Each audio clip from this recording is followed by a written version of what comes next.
Welcome to Power Hour, where the editors of Powersports Business interview the movers and shakers of the powersports industry. Hi, everybody. It's Madeline here with Powersports Business Magazine, and I'm with Sarah Walker of Team Powersports. And this dealership is located in Garner, North Carolina. How are you today, Sarah? Doing good. How about yourself? I'm good. Thanks for joining me today. Of course. Thanks for having me. Of course. So, Sarah is the director of sales and marketing, and I've kind of found her through social media because she does a great job just getting the dealership out there and portraying just a super enthusiastic team at Team Powersports. So, before we get into social media, Sarah, could you share a bit about your background and how you got into powersports? Well, I kind of started out in power sports from the very beginning. My dad always had a motorcycle when I was growing up. And in my senior year of high school, he offered me to help me buy a motorcycle if I turned in some straight A's and saved up a little bit of cash. So at 18 years old, I was in this dealership buying my first motorcycle. It was a Honda Shadow 750 is what I That's started on. that's And awesome. rode all the way through high school, college, and then when I graduated from college, I decided that I wanted to, maybe just do something fun for a few years until I figured out what I wanted to do with my life. So I started working here at Team Powersports, and that was 13 years ago, and it turns out this is what I want to do with my life. That's awesome. What was your major in college? It was industrial psychology. Okay, wow. That's Yeah, awesome. not super applicable, but I guess, I'm using my mind powers to sell the motorcycle. So Well, maybe it and helps. it seems very much like you found your passion, so it's a win-win. I'd say so. Okay, so could you give me a bit about the background of the dealership? I'm not sure how much you know, but just how it got started and who the owner is. Oh, absolutely. So Team Powersports originally was called Honda Raleigh, and it was just a small, like, Honda only shop in the middle of downtown Raleigh. And the current owner's father bought Honda Raleigh in 1985. Mhm. And after a few years, they merged with Yamaha Raleigh and became Team Powersports. A few years on down the line, they picked up more and more brands, Polaris, eventually Can-Am, Sea-Doo.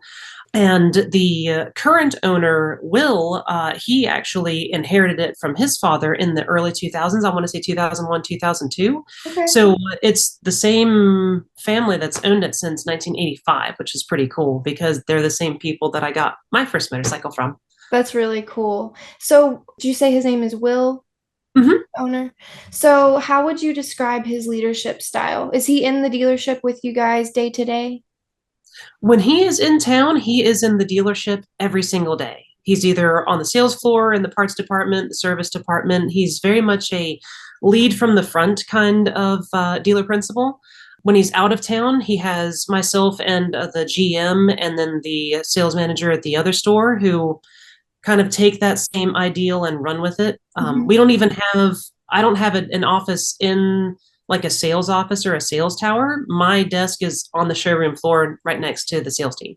Okay, awesome. And we all kind of take that same lead from the front mentality, Mhm. make sure that we've got our eyes on what's going on in the dealership. Absolutely. So what effect do you think this has on your coworkers and on, the sales team, just everybody in the dealership when they see the leaders, the management as hands-on as they are? Well, I think that it certainly creates a different sort of atmosphere from what you would expect in the typical dealership. With us being out there in the front, there is no, oh, go do this or go do that. We together as a team achieve whatever it is that we're trying to achieve, Mhm. be it the customer service or moving a vehicle or cleaning the showroom. So it's a very positive effect, I think, on my staff. For And sure. especially when we're onboarding new people, they really kind of see what we're trying to achieve very quickly and either get with the program or realize that maybe we're just a little too enthusiastic for Yeah. Okay, well, let's jump into the topic of social media and marketing. I'm super excited to talk with you about this because I think it appears to me that you've done a great job of sort of making yourself the face of the dealership, which creates trust with customers. And when I called the dealership, I knew exactly who I wanted to talk to. So let's get into social media. When did you take on your role as director of sales and marketing? That would have been officially around 5 years ago when I took over that role, but I Okay. was the marketing manager for 4 years before I took on that sort of dual role that I'm doing now. Gotcha. So can you just kind of share a bit about what director of sales and marketing, what all that entails? Well, it's really just I'm a sales manager and a marketing manager simultaneously with the Mhm. responsibilities of both. Yeah. Yeah. But really, what it came down to is when I was marketing manager, we were still doing a lot of on site events, off site events, radio buys, all of these like old school type marketing avenues. And as things became more digitized, more social media based, search engine optimization, all the hot words for modern marketing, the need for a 24, well, not 24-hour day, but 5 day a week marketing manager was greatly reduced to the point that I can go shoot a quick video and then be a sales manager the rest of the day. Yeah. I can work on pre-owned inventory on a Thursday and morning, and then Thursday afternoon I can be a sales manager. So it's kind of both. Yeah, for sure. And that's great. And it seems like, you're probably able to get in there and get a video shot and then get it posted. What is that process like for you? Is it something that you're comfortable with at this point? Did it take a while to get comfortable? Well, I'm not 100% sure where that switch flipped in my own brain. I've always kind of done, like I was in marching band or in the drama club and did plays in high school. So I've never really been afraid of just going up and talking to people. Mhm. But when they said in the old marketing manager said, "Hey, we want to do a video real quick. Do you want to star in it?" And I said, "Yeah, sure. All right, why not?" And it was on this old Honda motorcycle called the NM4 Voltus Mhm. that kind of looks like Batman's motorcycle. So we went to Party City and got a cheap little like kids Batman mask, and I tried to do my best like gravelly Dark Knight impression while describing this motorcycle, and it's gotten so many views now on YouTube. And I realized that even though it's kind of embarrassing, they're not really laughing at me.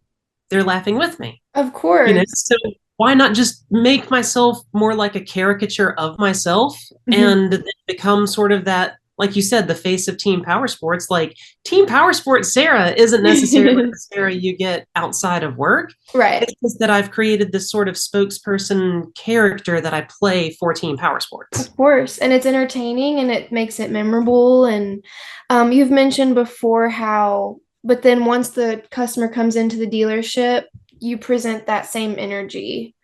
Mm-hmm. Yeah. It's my customer service face, Yeah. And it's not that I don't want anybody to feel like I'm being disingenuous. It's just that I take all of the happy and fun and excitement and I turn it all the way up to 11. And I Absolutely. try and keep that going from the moment I walk through the front door in the morning to the moment I lock the door in the evening. Yeah. So just to give our listeners idea, what type of content is it that you post? So we have a few different types of content that we like to do. One is called Quick and Dirty, where it's just me with the backward facing camera and I'm like, "Hey, it's Sarah from Team Powersports. Look at this cool thing that we've got for sale." And then, maybe 30 seconds of like overview. Mhm. We have a little higher quality content, like if we're doing a sale or a special and it's more than I can say in 60 seconds for like a reel or a short. And then my passion project is our moto vlog that we do on YouTube. So the moto vlog on YouTube is like 10 to 15-minute long, on road, helmet mounted camera and microphone setup, just like what you'd see on any other moto vlog channel. Mhm. But it's me as Team Powersports doing bike reviews. Yeah, I actually checked it out before we connected today, and it was pretty cool. It's fun to watch. Well, I find that it shows that A, we know what we're talking about, B, we're actually using the product, and C, it's not a paid actor from Yamaha or Honda or whoever. So, "This is our new product and here's why it's the best." It's Right. me talking about the things that I like and don't like. Mhm. And I think that my customers and our viewers find that more genuine sort of look, Absolutely. a little more truthful instead of just everything's positive all the time. Right. Yeah. I'll admit, okay, maybe this isn't the fastest motorcycle in the world, but Mhm. if you're looking for a starter bike, it would be perfect. Yeah. Yeah. Okay, so when you took on the role, when you got involved in marketing at Team Powersports, what was it that you saw, what was it you saw that kind of needed some work, or what avenue did you want to take? What did you want to focus on? My whole purpose when I became the marketing manager originally was to digitize the marketing strategy. So I wanted to just change everything from the old school radio, magazine, billboard, just 1980s style advertising, Mhm. and try and do everything on the modern front. Mhm. Kind of like how we're right now doing a webinar Yeah, for what was originally a print publication sent to dealerships. exactly. So every year I would try and get them to stop doing one thing and start trying something else. Mhm. And slowly, just over the course of the years, we switched everything to we're probably 95% digital on our marketing front right now. That's awesome. What social media platforms do you find the most effective? What do you post the most on? Facebook for sure is what works best for our local clients. Instagram as well, but that's more for just the little quick photo, video, whatever. Our YouTube reaches an international audience. We get comments and views from all over the world, That's awesome. but there is no one thing that you can do that's going to hit just your customer base. Right. So we find that, and I'm going to say the big three, I don't have the statistics, but I feel like Instagram, Facebook, and YouTube are what gives us the most horsepower Hmm. because we can focus real hard on the three that we're good at, as Yeah. opposed to our this or check out our that. And we're trying to do so many different things that we can't focus real hard on one thing. Right. Yeah. Well, that makes a lot of sense. Okay. So let's see here. So, as a marketing professional, what advice could you give? There's a lot of people out there who are either just getting into the social media and it's uncomfortable for them, or there's the ones maybe they don't take to it as naturally. So, is there any advice you could give to help them get more comfortable behind the camera, but also maybe broaden the type of content that they're posting?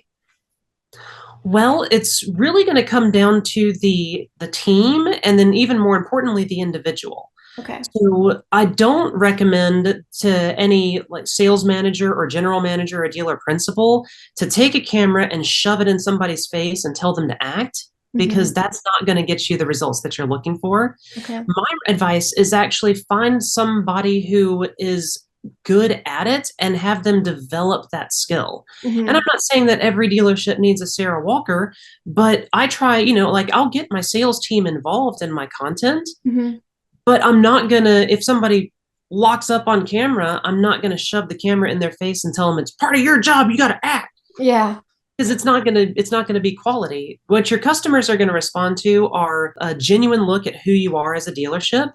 So show what people's personalities are, and don't necessarily talk about what's for sale all the time. Show an event that's happening, or a cool product that just came in, or something fun that's going on in the community, or a silly skit. I can't tell you how many just dumb skits that we have on our YouTube channel or our Facebook page, that where we just, we had one where we did a skit about having a motorcycle makes it a fun day to go to work no matter what your job is. Yeah. There wasn't even a motorcycle in the video. We just showed a guy wearing a helmet sitting at a desk, and then we had an old computer that didn't work anymore, and he bashed his face with the helmet on the computer and then jumped on a motorcycle and took off. Yeah.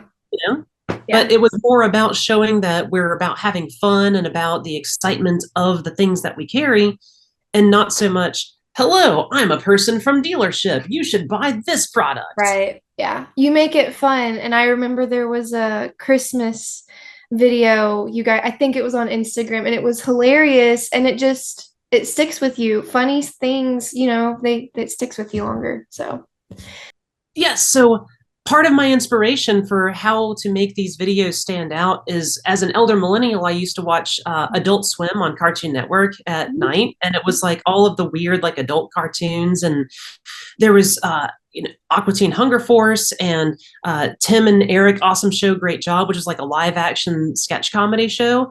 And that just sort of weird, sort of off the beat comedy always really stuck with me. And so when I started making these videos, I tried to have, even if it's a serious video, I try and have something be just a little off camber, or maybe I do like quirky. a or something, or make it a little quirky. Yeah. Because how many motorcycles does Honda make, sell, Yamaha, same thing? It's not the bike that's going to be different between the dealerships. It's when you get on the video and it's, hi, I'm Sarah Walker doing weird stuff. Yeah. Yeah. And again, it's just memorable that way. Okay, earlier you had brought up events and how that's just something that you can show through your social media, and it's different. It's not just promoting a bike. So could you tell me about some events you do? And I think you've brought up your Sunday Fun Day ride. I'd love to learn more about what that is, and how it benefits you and your customers. Compared to the old days, we don't do these huge once a month blowout events because I don't really feel like the millennial and Gen Z audience is after a 50-cent hot dog and a coupon or a keychain. So we try and do our events as more demo ride, hands-on, see a new product, unveiling type things. So we do those a few times a year, but in order to keep stuff fresh at the dealership, we started doing the Sunday Fun Day lunch ride. And it's on the second Sunday of each month at 10 a.m., provided it's above 50 degrees and not raining. And we invite all of our customers and staff to come out for a guided motorcycle ride. Yeah. And we choose a different location each month. It's free to enter. You just have to bring a motorcycle and a tank of gas and some lunch money. And living in this area my whole life, I have all of these different routes that I like to do. So I know where all the fun curvy roads are that keep us away from stoplight to stoplight traffic. And we just ride motorcycles, eat lunch. And then once lunch is over, everybody say goodbye and go your own separate ways. Yeah, that's really cool. And I mean, I think you've said before, it gives even new riders, they just bought a bike. It's like, well, come, here's some people you can ride with. Gives them a chance to enjoy the motorcycle or the product that they just purchased with other people who are enthusiastic about it, instead of trying to just figure out where to ride and who to ride with. Right. When did you guys kick this off? When did you start doing Sunday Fun Day? I think that we have been doing this now for about 5 years. Okay. It's either 5 or 6 years now we've been doing it. Awesome. And then I know you guys just had your Can-Am Spider and Riker on-road demo ride experience. How did that go? Oh, it was great. That was our first like real big, huge event of the year. We put a lot of horsepower into the marketing. We had like snacks and drinks and cookies and chips and tents set up outside.